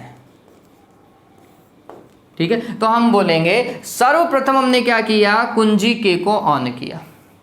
ठीक है, कुंजी के को क्या किया, ऑन किया, और उससे धारा प्रवाहित हुई। प्राथमिक परिपथ में धारा तो प्रवाहित करनी ही पड़ेगी भैया, ठीक, वो करेंगे। और उसके बाद में द्विमार्गी कुंजी के एक तथा दो टर्मिनल के मध्य क्या नॉब लगाने पर क्या E1 सेल हेतु विद्युत वाहक बल E1 हेतु संतुलित लंबाई L1 प्राप्त करेंगे। ठीक है, हमें क्या करना है वो ध्यान में रखो। E1 सेल को कनेक्ट करना है तो नोब कहाँ लगाएंगे, यहाँ लगाएंगे। नोब लगाने से संबंध ऐसा हुआ, और इसके लिए आपको संतुलित लंबाई कितनी प्राप्त हो रही है, L1 मिल रही है। तो E1 का कॉन्सेप्ट क्या हो जाएगा, E1 बराबर XL1 होगा, नहीं होगा, अपन ने यही तो काम किया है ना। VAB बराबर XL ही तो चल रहा था, या फिर E बराबर XL चल रहा था, या E0 बराबर XL चल रहा था, कॉन्सेप्ट तो यही चल रहा है। ठीक है, तो हमने बोला E1 बराबर XL1, E1 के लिए आ गया काम। फिर यहां से कुंजी को हटाया और किसके बीच में लगा दी कुंजी, किसके बीच में, 2 और 3 के बीच में कुंजी लगा दी। जैसे ही कुंजी 2 और 3 के बीच में लगाई तो क्या होगा, इसका E2 सेल के लिए संतुलित लंबाई क्या प्राप्त होगी, L2 प्राप्त हो जाएगी। L2 प्राप्त होगी तो हम लिखेंगे E2 बराबर XL2, और दोनों का एक दूसरे में भाग लगा देंगे। ठीक है, इस तरीके से काम करेंगे, तो ये ध्यान में रखिएगा। इसको हटाई दो, इसको प्रदर्शित करने की आवश्यकता है नहीं वैसे, है ना। चलो हमें क्या करना है वो समझिए। सर्वप्रथम के कुंजी लगाकर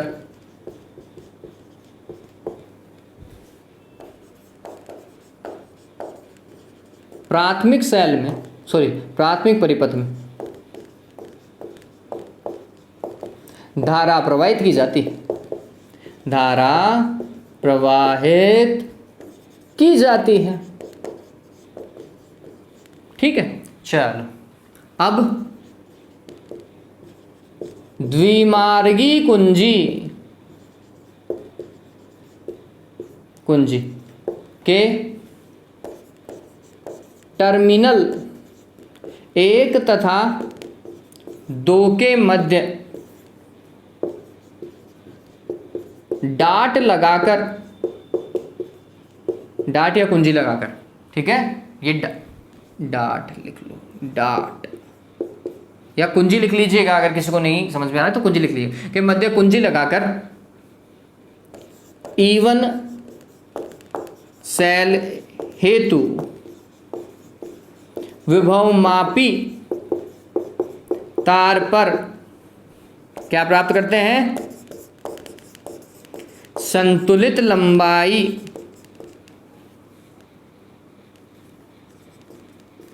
L1 प्राप्त की जाती है। और संतुलित लंबाई प्राप्त कब होगी? जब इस धारामापी में विक्षेप कितना होगा बच्चों? 0 होगा। सीधी सी बात है। अतः क्या होगा भाई? E1 बराबर XL1 समीकरण नंबर 1। अब क्या करेंगे? उस डाट को या कुंजी को हटा करके इन दोनों के बीच में लगाएंगे, 2 और 3 के बीच में। तो हमने लिखना यही है। अब क्या करेंगे? हमने लिखा अब डाट को टर्मिनल 1 व 2 के मध्य से हटाकर टर्मिनल 2 व 3 के मध्य लगाया जाता है तथा E2 विद्युत वाहक बल हेतु संतुलित लंबाई क्या प्राप्त कर रहे हैं बच्चों? L2 प्राप्त की जाती है। तो इसका मतलब क्या होगा? E2 बराबर XL2। ये समीकरण नंबर क्या बच्चों? 2। समीकरण 1 में समीकरण 2 का भाग लगा दो। ठीक है, तो हम क्या करेंगे? समीकरण 1 बटा समीकरण 2 करने पर किया भैया, क्या मिला भाई? E1 बटा E2 बराबर XL1 बटा XL2। X से X कैंसिल हो गया है, तो फाइनली E1 बटा E2 बराबर L1 बटा L2। यही निकालना था रे, यही निकालना था। ठीक है, ये ध्यान में रखना है इसका मान। E1 बटा E2 बराबर L1 बटा L2। अब इससे क्या फायदा होगा? इससे एक तो न्यूमेरिकल बहुत आसानी से हो जाएगा। क्या? अगर मेरे को 2 सेलों का विद्युत वाहक बल पहले से पता हो, एक के लिए संतुलित लंबाई पता हो, तो मैं दूसरे के लिए संतुलित लंबाई निकाल लूंगा। या फिर दोनों सेलों के लिए संतुलित लंबाई पता हो, एक का विद्युत वाहक बल पता हो, तो दूसरे का विद्युत वाहक बल आसानी से निकल जाएगा। एक तो ये है ना, इससे ये काम तो निपटेगा ही निपटेगा। दूसरा क्या होने वाला है? दूसरा ये होने वाला है कि हम ये बता सकते हैं कि E1 ज्यादा है या E2 ज्यादा है। अगर E1 ज्यादा है तो L1 का मान ज्यादा होगा, इसका कम होगा। ये मान 1 से कम आएगा। ठीक है, तो आप अपने दिमाग में एक कॉन्सेप्ट बनाओ कि भैया अगर E1 बटा E2 का मान 1 से कम है ना, तो E1 का मान 1 से कम E2 से कम आएगा। E1 का मान किससे कम आएगा? E2 से कम आएगा। ये 1 से कम कैसे आया? ये तो इसमें भाग लगा करके पता चल जाएगा ना, 1 से कम आ रहा है ज्यादा। और अगर E1 बटा E2 का मान 1 से ज्यादा आ रहा है, इसका मतलब E1 का मान ज्यादा है। किससे? E2 से। और नहीं तो सीधी सी बात है, अगर L1 लंबाई ज्यादा है तो E1 ज्यादा है, अगर L2 लंबाई ज्यादा है तो E2 ज्यादा है। ये भी दिमाग में रह जाएगा। बताओ दिमाग में रहेगा नहीं रहेगा? रहेगा ना। तो कैसे भी करो, ये तो आपके ऊपर, कॉमन सेंस के ऊपर डिपेंड करता है कि आपको पता चलता है या नहीं पता चलता। वैसे इस प्रयोग को करते टाइम क्या x को निकालने की आवश्यकता है क्या? मेरे को अगर E1 बटा E2 का अनुपात निकालना है, E1 और E2 का अनुपात निकालना है, तो क्या विभव प्रवणता निकालने की आवश्यकता है? आंसर है नहीं है। वहां पे x तो कट ही जा रहा है, नहीं है। सिर्फ मेरा काम तो L1 और L2 से ही काम हो जाएगा, x निकालने की आवश्यकता ही नहीं है। यही कारण है कि इस परिपथ में मानक सेल का उपयोग नहीं किया गया है। ठीक है, अगर कोई पूछे कि भाई इस परिपथ में मानक सेल का उपयोग तो आप कर ही नहीं रहे हो और फिर यहाँ पे x भी लिख रहे हो, तो ये x कहाँ से नापोगे? तो आपका आंसर यही होना चाहिए कि सर बिल्कुल सही बात है, लेकिन एंड के अंदर जब हम सॉल्यूशन करते हैं तो हमें पता चलता है कि यह जो कंपैरिजन है, यह जो तुलना है, वो x पे डिपेंड कर ही नहीं रही है। वो किसके ऊपर डिपेंड कर रही है? सिर्फ संतुलित लंबाई पे डिपेंड कर रही है। बात समझ में आ गई? इसलिए हमें x निकालने की आवश्यकता नहीं है। x निकालने की आवश्यकता नहीं है तो हमने मानक सेल भी नहीं लगाया। बात समझ में आई क्या? इस तरीके से काम होगा। चल हो गया ये। जल्दी से स्क्रीनशॉट लो, जल्दी से स्क्रीनशॉट लो और फाइनल आंतरिक प्रतिरोध ज्ञात करते हैं। फाइनल अनुप्रयोग है किसी प्राथमिक सेल का आंतरिक प्रतिरोध ज्ञात करना। लिया? डन। चलो अरे समझ में तो आ रहा है ना रे देवताओं। वीडियो अगर आप पूरा देखोगे ना, आई गारंटी यू कि आपको पूरा अच्छे से समझ में आएगा। चांस ही नहीं है कि समझ में ना आए, चांस ही नहीं है देवताओं। हाँ, वीडियो को आधा छोड़ दो तो बात अलग है, हैं? और अगर वीडियो पसंद आ रहा होगा ना तो क्या करोगे, लाइक और शेयर कर देना, ठीक है? क्या करना है, लाइक और शेयर कर देना है। सब्सक्राइब नहीं किया तो कर लेना, और वो आपके पर डिपेंड करता है। वैसे वीडियो अगर पूरा देखोगे बच्चों, फिजिक्स समझ में आएगी, नो डाउट आएगी रे। कहाँ जाएगी ये? फिजिक्स प्रैक्टिस मांगती है और थोड़ा बहुत आपका टाइम मांगती है। अगर आपने प्रैक्टिस करी, आपने फिजिक्स को टाइम दिया है, तो बच्चों ये कुछ ऐसी है जिस तरीके से एक माँ प्यार करती है ना, हमेशा दुलार करती है, फिजिक्स भी दुलार करेगी, नंबर अप पे अप जाते जाएंगे, है ना। परसेंटेज को बनाने में बहुत हेल्प करती है ये। ओके, तो नेक्स्ट जो है हमारे पास में सेकंड अनुप्रयोग और फाइनल अनुप्रयोग क्या है, किसी प्राथमिक सेल का क्या बच्चों, आंतरिक प्रतिरोध ज्ञात करना। ठीक है, प्राथमिक सेल का आंतरिक प्रतिरोध ज्ञात करना किसकी सहायता से, विभवमापी की सहायता से। और ये दोनों ही अनुप्रयोग एग्जाम में बहुत बार आए हैं, ध्यान में रखना। अगर विभवमापी का सवाल आता है, अनुप्रयोग ना आए, चांस ही नहीं है। डायग्राम ही पूछ लेता है 1 नंबर का, तो डायग्राम ही पूछ लेता है। अगर उसको पूरा नहीं करवाना तो उससे डायग्राम पूछ लेगा, तो डायग्राम अच्छे से याद करके जाओ, ठीक है। इस वाला डायग्राम भी और पहले वाला डायग्राम भी, ये तो अभी बनाना बाकी है, तो ये ध्यान में रखिएगा, ये बहुत इंपॉर्टेंट पॉइंट है। इंग्लिश में इसे हम कहेंगे calculating the internal resistance of primary cell using potentiometer.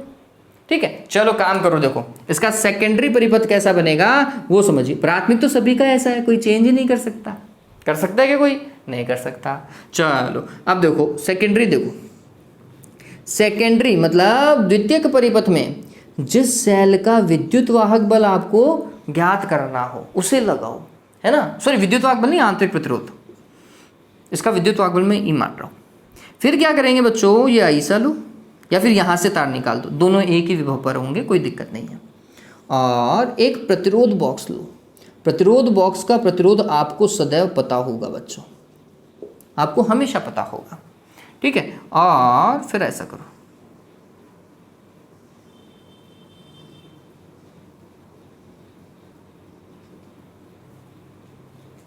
एक कुंजी ले लीजिएगा, इसे कुंजी K2 बोल देता हूं, इसे कुंजी K1 बोल देते हैं, 2 कुंजी है ना इसलिए। चलो हम जब प्रैक्टिकल करेंगे ना तो एक बार इस कुंजी को ऑफ रखेंगे। ऑफ रखेंगे तो भैया ये वाला काम तो हुआ ही नहीं, नीचे वाला सर्किट रहा ही नहीं, सिर्फ इतना रहा। और जैसे ही इसको ऑन किया जाता है तो फिर नीचे वाला सर्किट भी काम करना चालू करेगा, ठीक है। ये बात ध्यान में रखना। और यहाँ पर वही गैल्वेनोमीटर, इसके बगैर तो विभवमापी चले ही ना बिल्कुल ही। और फिर ये जॉकी से ऐसा कनेक्ट होगी। बात समझ में आई क्या? कनेक्शन पता चला? कुछ इस तरीके से काम होगा। ये क्या है? प्रतिरोध बॉक्स है। हाँ, जब आप प्रैक्टिकल करें क्या, जब आप कॉपी में लिखें और यहाँ डार्ट लगा रहे हैं, मतलब इसको ऑन दिखा रहे हैं, तो फिर इसको ऑन दिखाओगे तो इसमें धारा भी दिखाओगे, क्योंकि इसमें जाएगी धारा, सीधी सी बात है, ठीक है। अब कॉन्सेप्ट को समझो क्या किया जा रहा है। मैं आपको डायरेक्ट समझा देता हूं, थ्योरी आप खुद लिख सकते हो बच्चों। क्या करना है वो देखो, थ्योरी बता देता हूं। सबसे पहले अपन क्या काम करेंगे, हम बोलेंगे कि विभवमापी के प्राथमिक परिपथ में विभवमापी तार AB को प्राथमिक सेल EP कुंजी K1 धारा नियंत्रक RS से श्रेणी क्रम में, कौन से क्रम में? श्रेणी क्रम में जोड़ दिया जाता है। ये पूरा एक सीरीज कनेक्शन है, ठीक है। तथा जिस सेल का आंतरिक प्रतिरोध ज्ञात करना होता है, जिस सेल का आंतरिक प्रतिरोध ज्ञात करना होता है, उसे चित्रानुसार प्रतिरोध बॉक्स कुंजी K2 एवं धारा मापी से द्वितीयक परिपथ में संयोजित कर दिया जाता है, ठीक है। और जॉकी भी लिख देना बीच में, ठीक है। हो गया काम, रचना कंप्लीट। कार्यविधि में आते हैं। कार्यविधि देखो, हम क्या करेंगे, सबसे पहले K2 को हटाएंगे। K2 लग ही नहीं रहा, ऑफ है। ये ऑफ है तो ये धारा जाएगी क्या? आंसर नहीं जाएगी। धारा नहीं जाएगी तो सर्किट में कौन कनेक्ट हुआ? सिर्फ ये कनेक्शन है, कनेक्शन यही है, ठीक। तो अब जब आप संतुलित लंबाई प्राप्त करोगे, वो किसके लिए मिलेगी? ई के लिए, विद्युत वाहक बल के लिए मिलेगी। फिर आपने क्या किया, K2 कुंजी लगा दी, K2 कुंजी लगा दी, K2 को ऑन कर दिया, तो भैया धारा तो इसमें से भी जाएगी, जाएगी नहीं जाएगी। अब अगर सेल से बाह्य परिपथ में धारा प्रवाहित हो रही है तो फिर इसके सिरों पर विद्युत वाहक बल नापते हो या टर्मिनल वोल्टता नापते हो? क्या नापते हो बताओ भाई? अगर सेल से बाह्य परिपथ में धारा जाए तो क्या नापा जाता है, विद्युत वाहक बल या टर्मिनल वोल्टता? आंसर है टर्मिनल वोल्टता नापी जाती है, यही तो है ना। तो हम क्या नापेंगे, टर्मिनल वोल्टता नापेंगे, और उस टर्मिनल वोल्टता के लिए आपको संतुलित लंबाई L2 प्राप्त होगी। ये बात ध्यान में रखना। यहां पर भी दो संतुलित लंबाई हैं। कितनी है संतुलित लंबाई? दो, L1 और L2। L1 किसके लिए? ई विद्युत वाहक बल के लिए। L1 किसके लिए? ई विद्युत वाहक बल के लिए। L2 किसके लिए? इस सेल से धारा जाने के कारण टर्मिनल वोल्टता के लिए। तो L2 किसके लिए? टर्मिनल वोल्टता के लिए नापी जाएगी। देखो काम किस तरीके से करेंगे, मैं डायरेक्ट लिख रहा हूं कार्यविधि। तो हमने बोला जब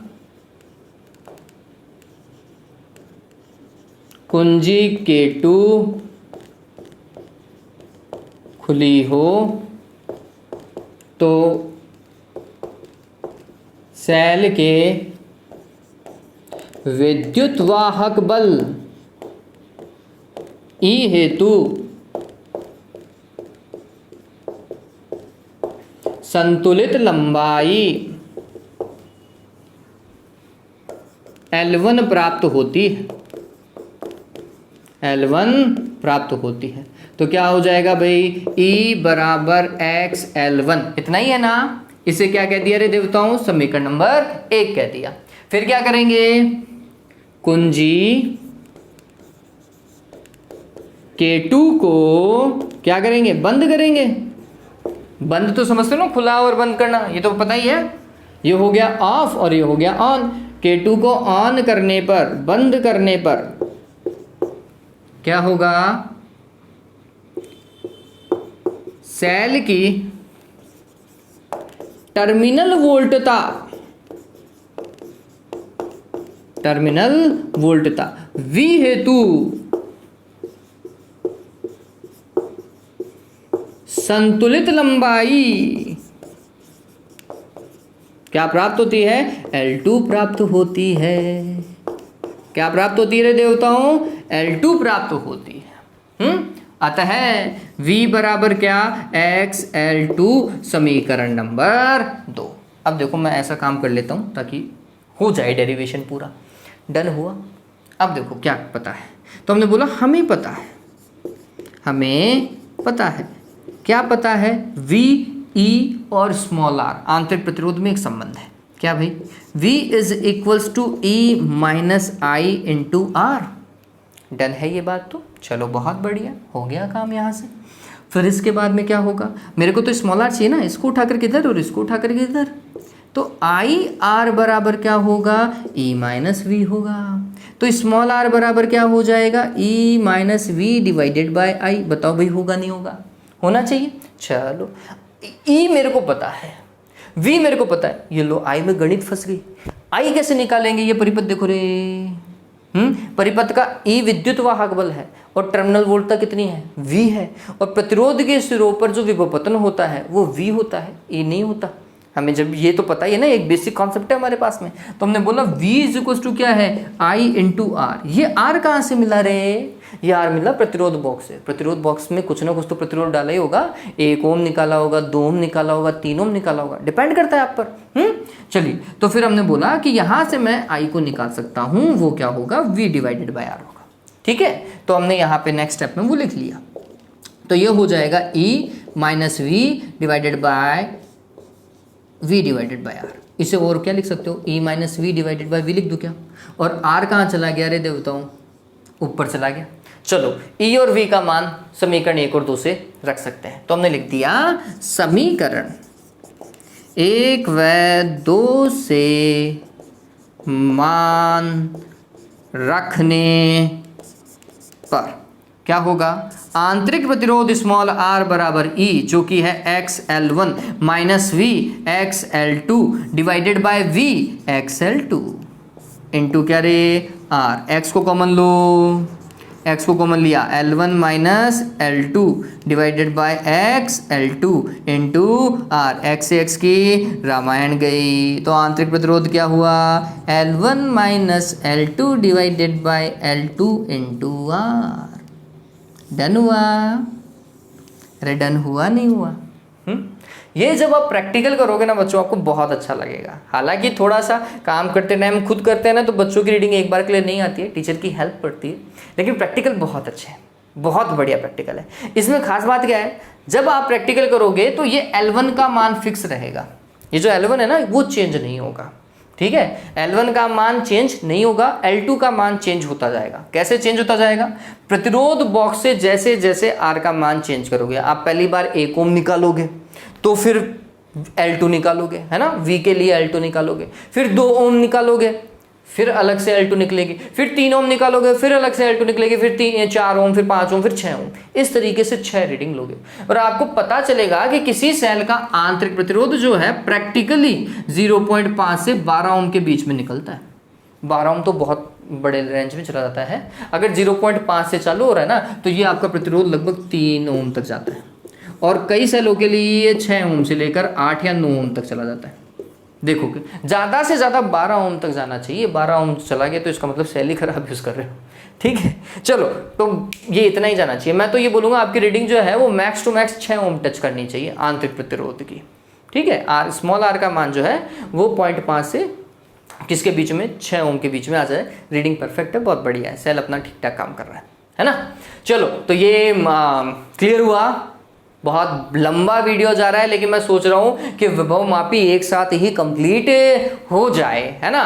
तो अब हमारे पास में क्या बचे हैं, न्यूमेरिकल बचे हैं। मैं आपको 3 न्यूमेरिकल कराऊंगा, जिससे विभव मापी का कॉन्सेप्ट आपके दिमाग में छप जाएगा, ठीक है। तो ये एक बार के लिए इस चीज को उतार लीजिए, स्क्रीनशॉट लो और 3 न्यूमेरिकल करेंगे, वीडियो को कंप्लीट करेंगे जल्दी से, मेक इट फास्ट।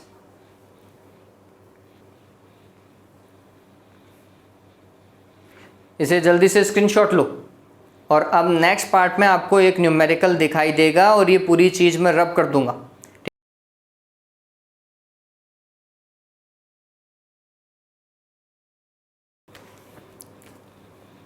बच्चों, आपको एक न्यूमेरिकल दिखाई दे रहा है सामने, ये आपकी बुक का एग्जाम्पल है, लास्ट एग्जाम्पल है 3.10। अभी तक अपन ने सभी एग्जाम्पल किए हैं।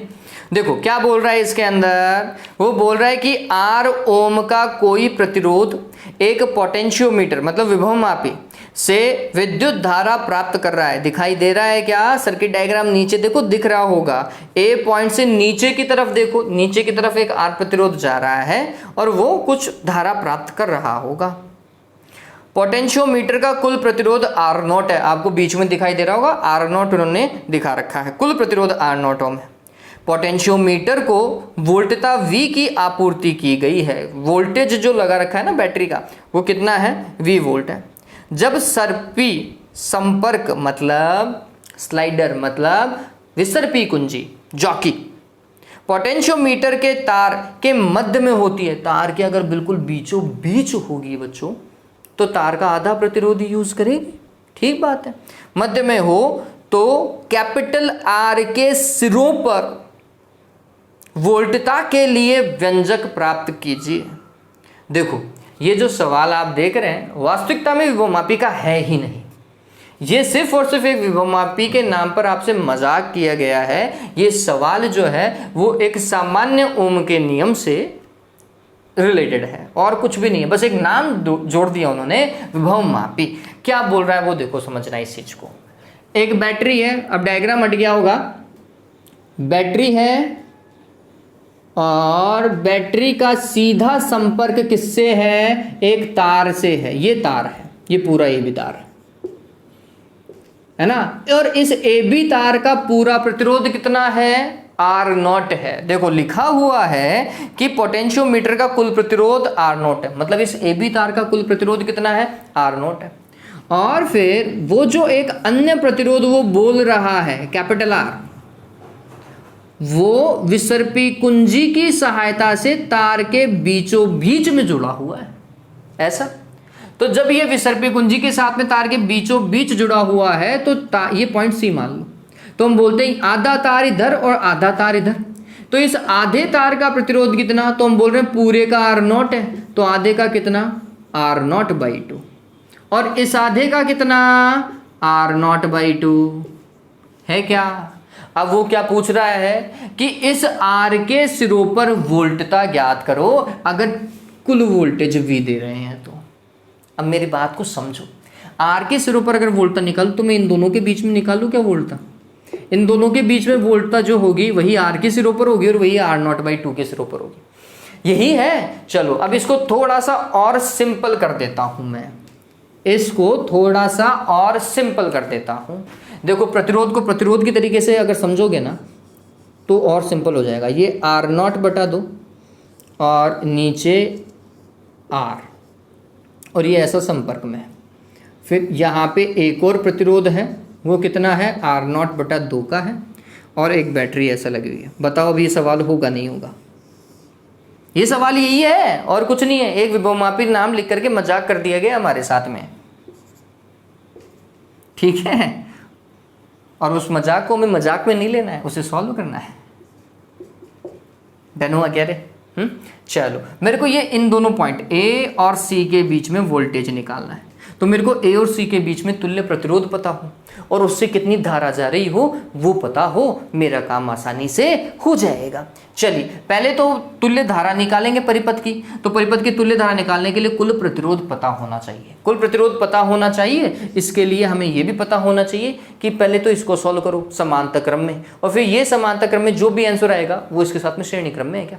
चलिए तो हमने बोला AC के मध्य तुल्य प्रतिरोध, जिसे हम बोलेंगे RAC। क्या होगा रे, समांतर क्रम में R1 R2 divided by R1 plus R2, यही है।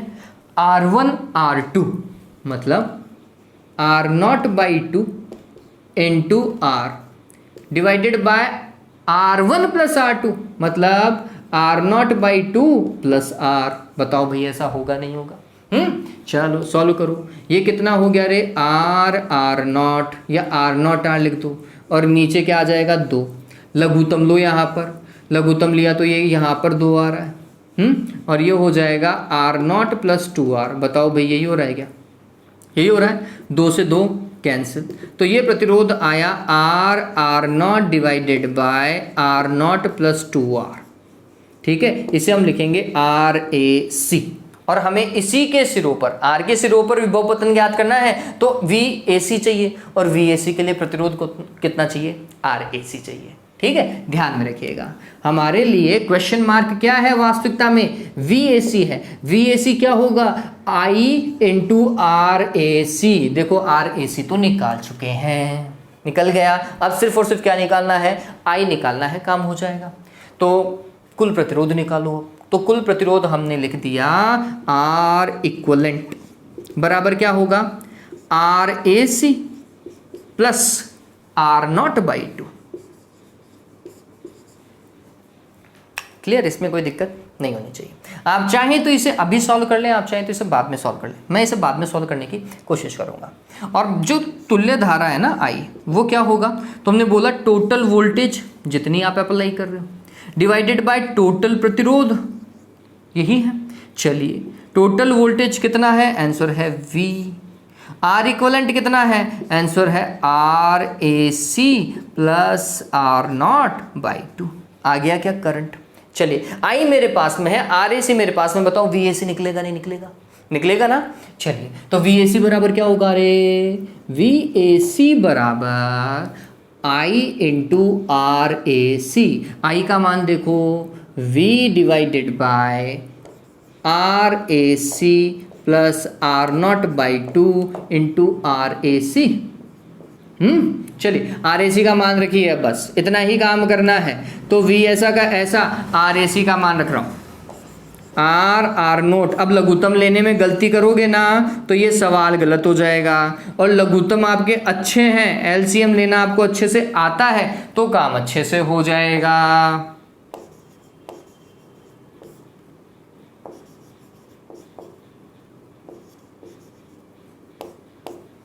चलिए नीचे लघुत्तम ले रहा हूं मैं, नीचे अगर लघुत्तम लिया तो ये आएगा 2 जो है ना वो गुणा होगा किससे, R0 प्लस 2R से।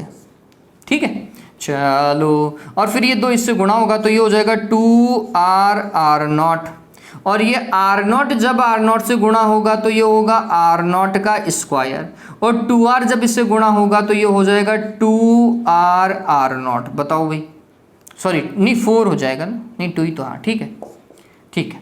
चलो आगे देखो, यहाँ पर ये ऐसा का ऐसा r0 divided by r0 plus 2r। थोड़ा सा गौर कीजिए, r0 प्लस 2r यहाँ पर ही है, r0 प्लस 2r यहाँ पर भी, ये तो कैंसिल हो गया।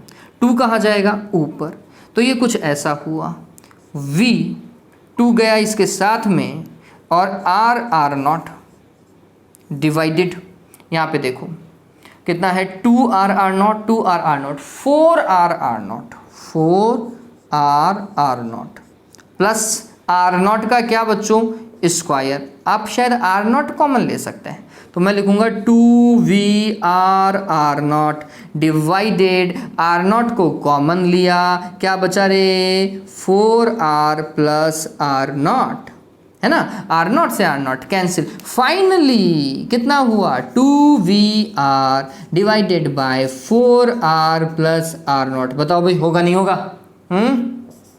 VAC आ गया ना, यही निकालना था रे, यही निकालना था, सिर्फ इतना ही निकालना था। चलो तो क्लियर हुआ, ये तो था आपकी बुक का क्वेश्चन। बचे हुए न्यूमेरिकल जो है आपकी बुक में जो पोटेंशियोमीटर के हैं वो मैं करवा दूंगा। अब 2 एग्जाम्पल जो मेरे को करवाने हैं जिससे पोटेंशियोमीटर आपको समझ में आए वो इंपॉर्टेंट है, वो अपन देखेंगे। पहले इसको उतार लो, इसका स्क्रीनशॉट ले लो, जल्दी से इसका स्क्रीनशॉट ले लीजिए, और फिर इसके बाद में अपन क्वेश्चन करना चालू करते हैं जिनसे आपको पोटेंशियोमीटर समझ में आएगा कि भाई वास्तविकता में ये चीज क्या है। डन हुआ? चलो हटाते हैं हम इसको। ये सवाल पोटेंशियोमीटर का था ही नहीं बच्चों, ये बात ध्यान में रखना। ये सिर्फ और सिर्फ आपके लॉजिक को चेक करने के लिए था कि आप पोटेंशियोमीटर के नाम से कहीं ऊक चूक तो नहीं हो जाओगे, इसलिए था ये सवाल। पोटेंशियोमीटर के बहुत सारे सवाल हैं जिनमें से 2 मैं आपको करवा रहा हूं। देखिए सवाल क्या है वो देखिए, विभवमापी के एक प्रयोग में 1.25 वोल्ट विद्युत वाहक बल की एक सेल के लिए संतुलित लंबाई 4.25 मीटर है। देखिए एक सेल है जिसका विद्युत वाहक बल कितना है 1.25 वोल्ट है, सवाल दिखाई दे रहा है ना आपको, और उसके लिए संतुलित लंबाई जो है वह 4.25 मीटर है। ठीक है बात। एक अन्य सेल के लिए संतुलित लंबाई, एक दूसरा सेल भी है, उसका विद्युत वाहक बल मैं मान लेता हूं A2 है, और उसके लिए संतुलित लंबाई जो है वह कितनी दे रखी है 6.8 मीटर दे रखी है। डन हुआ। दूसरे सेल का विद्युत वाहक बल ज्ञात करो। बताओ भाई, ऐसा डेटा दिया हुआ है तो 2 सेल और 2 संतुलित लंबाइयां, क्या हो गया 2 सेलों के विद्युत वाहक बलों की तुलना हो गई है। पता चला ये क्या होगा L1 बटा L2 होगा। चलिए E2 ज्ञात करना है तो इसे ऐसा भी तो लिख सकते हैं ना, E2 बटा E1 बराबर L2 बटा L1, है ना। तो E2 बराबर क्या हो जाएगा L2 बटा L1 इंटू E1। बताओ ऐसा होगा नहीं होगा? होना चाहिए। तो इनका मान रख दीजिए। मान रखना क्या है, E1 का मान आप रखोगे 1.25, L1 और L2 का मान दिया हुआ है, जल्दी से सॉल्व कर लेना। आंसर जो आएगा उसके साथ में मात्रक क्या लगाओगे, वोल्ट लगा लीजिएगा। कर सकते हैं, मान रखने का काम तो कर ही सकते हो। चलो आगे देखते हैं क्वेश्चन नंबर 10 तो इस बुक का है, आपके लिए तो दूसरा ही होगा, दूसरा तीसरा ही। देखो विभवमापी प्रयोग में, ये तो डन हुआ ना। चलो विभवमापी प्रयोग में E1 व E2 विद्युत वाहक बल, जहां E1 ज्यादा है और E2 कम है, के 2 सेलों को श्रेणी क्रम में जोड़ने पर संतुलित लंबाई 60 सेंटीमीटर। ये सबसे बढ़िया सवालों में से एक है जो कि कॉम्पिटिटिव एग्जाम में पूछा गया है, विभिन्न प्रतियोगी परीक्षाओं जैसे नीट और IIT में पूछा गया सवाल है बच्चों ये। यदि कम वोल्टता के सेल के टर्मिनलों को उल्टा कर दिया जाए तो सेलों की संतुलित लंबाई 20 सेंटीमीटर प्राप्त होती है। सेलों के विद्युत वाहक बलों का अनुपात ज्ञात कीजिए। देखो जल्दी से काम करते हैं अपन। सवाल के अकॉर्डिंग मैं बोल रहा हूँ कि ये प्राथमिक परिपथ ऐसा का ऐसा बना दो, इसमें ज़्यादा टाइम मत लगाना, समझाने के लिए है। पहली बार बोल रहा है कि दो सेल हैं जिन्हें श्रेणी क्रम में जोड़ा गया है ना। इसका विद्युत वाहक बल E1, इसका विद्युत वाहक बल E2, इनको श्रेणी क्रम में ऐसा जोड़ दिया। और जब आप ऐसा श्रेणी क्रम में जोड़ रहे थे तो संतुलित लंबाई जो थी वो कितनी मिल रही थी, 60 सेंटीमीटर। ठीक है, और अगर ऐसा श्रेणी क्रम में जोड़ोगे तो E1 प्लस E2 के लिए मिलेगी। फिर बोल रहा है दूसरे केस में, यदि कम वोल्टता के कम विद्युत वाहक बल के सेल को क्या कर दिया जाए, चेंज कर दिया जाए ऐसा। अब पता चल रहा है E2 कैसा बिहेव कर रहा है। और फिर जब संतुलित लंबाई देखी गई तो वो 20 सेंटीमीटर ही प्राप्त हुई। तो इस केस में तुल्य विद्युत वाहक बल कितना, E1 माइनस E2 है क्या, है ना। इसमें कितना, E1 प्लस E2 है। ये बात ध्यान में रखना। तो हम यहाँ पर पहले वाले कॉन्सेप्ट के लिए ध्यान में रखिएगा, आपको करना यही है। E1 प्लस E2 के लिए है XL1, जहाँ L1 का मान 60 सेंटीमीटर है, और E1 माइनस E2 के लिए है XL2। ठीक, फिर इसमें इसका क्या लगाओ, भाग लगा दो। x से x क्या हो जाएगा, कैंसिल। तो ये ध्यान में रखो, E1 plus E2 divided by E1 minus E2 is equals to होता है L1 डिवाइडेड बाय L2। और ये समीकरण में बकायदा बहुत बढ़िया तरीके से वैल्यू दे रखी है। L1 का मान 60 है और इसका मान 20 है। अरे दूसरी L2 की वैल्यू कितनी है, 20 ही है। सवाल देखो आप, दिखाई दे रहा है आपको, ये कितना आएगा, 3 आएगा, नहीं आएगा। पूछ क्या रहा है, E1 बटा E2 क्वेश्चन मार्क। चलो कैसे कैलकुलेट करेंगे भाई, देखो भाई, तो हमें दिया हुआ है E1 प्लस E2 बटा E1 माइनस E2 बराबर 3।